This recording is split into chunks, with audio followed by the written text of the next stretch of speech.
تو جو جمرات پر رمی کی جاتی ہے نا، جس کو اپنی زبان میں ہم کہتے ہیں شیطان کو کنکر مارنا، اس کی فضیلت نہیں سنائی تو نبی پاک علیہ السلام سے صحابہ نے عرض کی یا رسول اللہ اس کی کیا فضیلت ہے؟ تو حضور نے فرمایا یہ تو تمہیں قیامت کے دن پتہ چلے گا نا، جب یہ نیکی بھی تلے گی، کچھ رزلٹ قیامت میں نکلیں گے، عمل کر جائیں۔ یہ نہ کہیں سویرے امام حسین قربانی دے گئے لیکن یزید 4 سال پھر بھی حکومت کر گیا، لیکن ان کی قربانی کا حال یہ ہے کہ گلی گلی امام حسین کا پیغام عام ہو گیا۔ وہ 4 سال حکومت کر گیا پر کوئی اس کا وارث بننے کو تیار نہیں ہے۔ تو ضروری نہیں نتیجہ سویرے نکلے عمل۔ وہ محمود غزنوی گزر رہے تھے نا، تو ایک بابا درخت لگا رہا تھا تو ہاتھ کانپ رہے تھے، لیکن کچھ کر تو رہا تھا نا، درخت لگاتا ہے ہاتھ کانپ رہے ہیں۔ تو محمود غزنوی قریب آئے، اچھا لگا، کہنے لگے بزرگوں نہ تو آپ ان کی چھاؤں میں بیٹھ سکیں گے درخت کی، نہ پھل کھا سکیں گے، تو اتنی محنت کیوں کر رہے ہیں؟ تو بابا جی بڑے سمجھدار تھے، مسکرا پڑے، کہنے لگے میں نہیں بھی پھل کھاؤں گا تو چلو میرے پوتے تو کھائیں گے نا، چلو میں نہیں کھاؤں گا، میں نہیں چھاؤں میں بیٹھوں گا تو کوئی مسافر ہی بیٹھ جائے گا، کوئی مجھے خیر ملے گی، مجھے امید ہے اللہ فضل کرے گا۔ محمود بڑا خوش ہوا، انہوں نے ایک اشرفیوں کی تھیلی تحفے میں دے دی، بابا جی رکھ لو۔ تو بابا جی کہنے لگے تو ابھی کہہ رہا تھا تجھے پھل نہیں ملے گا، تو میں نے ابھی لگایا نہیں، پھل اللہ نے پہلے دے دیا ہے۔ رزلٹ تو ملتا ہے، پھل تو ملتا ہے، لیکن ہم کوئی بوٹا لگانے کو تیار ہے، کوئی خیر کا بوٹا، کوئی اچھائی کا درخت، کوئی کام کرنے کو تیار ہی نہیں۔ نبی کریم صلی اللہ تعالی علیہ وسلم کے غلاموں سنو، جب بابے نے کہا نا تو کہتا تھا نتیجہ نہیں ملے گا، تو مجھے تو مل بھی گیا ہے، تو محمود اور خوش ہو گئے، انہوں نے ایک اشرفیوں کی تھیلی اور دے دی۔ بابا کہنے لگا محمود دیکھ میرے خلوص کی برکت، لوگوں کے باغ میں سال میں 1 دفعہ پھل ہوتا ہے، میرے میں 2 دفعہ ہو گیا ہے۔ اس نے ایک تیسری تھیلی بھی دے دی۔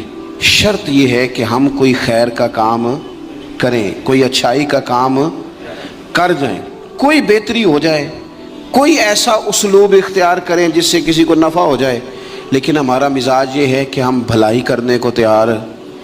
ایک بات آپ سے عرض کرنی ہے، کر لوں؟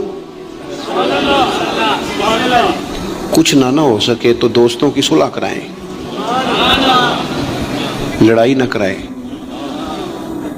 میں ایک جگہ میں بیٹھا تھا تو کچھ اور دوست بھی ہمارے وہاں بیٹھے ہوئے تھے، تو وہ اٹھ کے چلے گئے، تو جو میرے ساتھ باقی بندہ بچ گیا نا، اس نے ان کی غیبت شروع کر دی، تو میں بڑا پریشان ہو گیا۔ اس نے کہا جی یہ اس طرح کا ہے، یہ دیکھو کتنی کہانیاں سنا رہا تھا، اس طرح کا ہے، اس طرح کا ہے، اس طرح کا ہے۔ میں پریشان ہو گیا۔ وہ مجھے کہنے لگا آپ کیوں اتنے پریشان ہو گئے؟ میں نے کہا اس لیے پریشان ہو گیا ہوں کہ وہ چلے گئے ہیں، تو نے ان کا چھوڑا کچھ نہیں، اب میں جاؤں گا تو پتہ نہیں پیچھے تو میرا کیا حال کرے گا، اس لیے کہ میں سمجھ گیا ہوں تیری طبیعت کیا ہے۔ ہم اس وقت تو مزہ لے رہے ہوتے ہیں نا جب کوئی ہمیں سنا رہا ہوتا ہے، لیکن جب کوئی ہماری سنائے گا پھر ہمارے لیے مصیبت کھڑی ہو جائے گی۔ ہم اس وقت تو کانوں کا ذائقہ لینے کے لیے سن لیتے ہیں فلانے کی غیبت، لیکن یاد رکھنا جو آپ کے پاس آ کے کسی کی سنا رہا ہے وہ آپ کو معافی نہیں دے گا، وہ چھوڑے گا نہیں، ہر چیز کھول کے رکھ دے گا۔ تو میں نے کہا میں اس لیے پریشان ہوں کہ آپ معافی نہیں دے رہے، تو میرا کیا کریں گے؟ تو خیر وہ بندہ کچھ سمجھدار تھا، کہنے لگا آپ نے میری توجہ کرائی ہے، آئندہ ایسا کام نہیں کروں گا۔ دوستوں کے بیچ نا نبی پاک علیہ السلام نے فرمایا کسی کی عزت کسی جگہ خراب کی جا رہی تھی تو اس کا دفاع کر، تو کہ نہیں یار ایسی بات نہیں ہے، تم غلط کہہ رہے ہو۔ ہم نہ فوراً بلکہ منفی بات جلدی قبول کرتے ہیں، کہتے ہیں نہیں اور بھی دسنا تینوں میں دو۔ حضور نے فرمایا تو کسی کی عزت کہیں خراب ہو رہی تھی تو دفاع کر، جہاں تیری عزت کا مسئلہ بنے گا رب تیری عزت کا دفاع فرمائے گا۔ بتائیں جس کی عزت کا محافظ اللہ تعالیٰ بن جائے، لیکن شرط یہ ہے کہ ہم محافظ بنیں، لوگوں میں صلح کرائیں، کچھ بھی نہیں بگڑتا۔ بھائی ناراض ہو نا، وہ ایک بھائی آ کے کہتا ہے جی میرے اوپر بڑا ظلم کیا میرے بھائی نے، تو اب دوسرے دوست کیا کہتے ہیں، وہ چلتی پہ تیل ڈالتے ہیں، کہتے ہیں میں نے تو پہلے نہیں پتا سی میں تو گل نہیں سا کرتا کہ تیرا بھرا ہے، وہ اور بیچارہ بگڑ گیا۔ حالانکہ حکم یہ ہے کہ ان کو قریب کیا جائے، ان کو کہا جائے وہ یار نہیں تجھے پتہ ہی نہیں، تو بیمار تھا تو میں نے اسے روتا کتنے دیکھا ہے، تیرے شادی پہ اسے میں نے خوش کتنا دیکھا ہے، اس کے جذبات ہم بھول جاتے ہیں نا بھائیوں کی باتیں۔ بھائی بڑے پیارے ہوتے ہیں، بھائی پائیاں دیاں باواں ہوندے ہیں، ان پر غور کرنا چاہیے۔ تو دو لوگوں کو قریب کر دیں، ان کی صلح کرا دیں، اچھے جذبات۔ ایک اور اپیل آپ سے کروں گا، اگر کسی کی بہن، کسی کی عزیزہ اپنے شوہر کی سے ناراضگی کا اظہار کرے تو اسے اس کے خاوند کی اچھی اچھی باتیں بتائیں تاکہ ان کے دل قریب ہوں۔ اگر آپ کا بیٹا اپنی بیوی کے بارے میں کچھ شکوہ کرے تو اسے کہیں نہیں نہیں نہیں وہ تو تیرے حق میں یہ کہتی ہے، کیونکہ وہ اگر دور ہو جائیں گے تو ہم نے تو 2 منٹ بات کر کے رخصت ہو جانا، انہوں نے ساری زندگی اکٹھے رہنا ہے۔ قریب کرنے کی کوشش کریں، لوگوں کو دور کرنے کی کوشش، یہ ایک بہترین عمل ہے جو زندگی میں کر جائیں، لوگوں کو جوڑ جائیں، پیار کر جائیں۔ میرے نبی پاک صلی اللہ تعالی علیہ وسلم نے فرمایا ہے جو 2 لوگوں کی صلح کرا دے قربان جائیں۔ کرایا کیا؟ صلح۔ حضور فرماتے ہیں تو جو لوگوں کی صلح کرا دے اللہ اسے کامل حج کا ثواب عطا فرمائے گا، لیکن شرط یہ ہے کہ اس میں خلوص ہو، للہیت ہو۔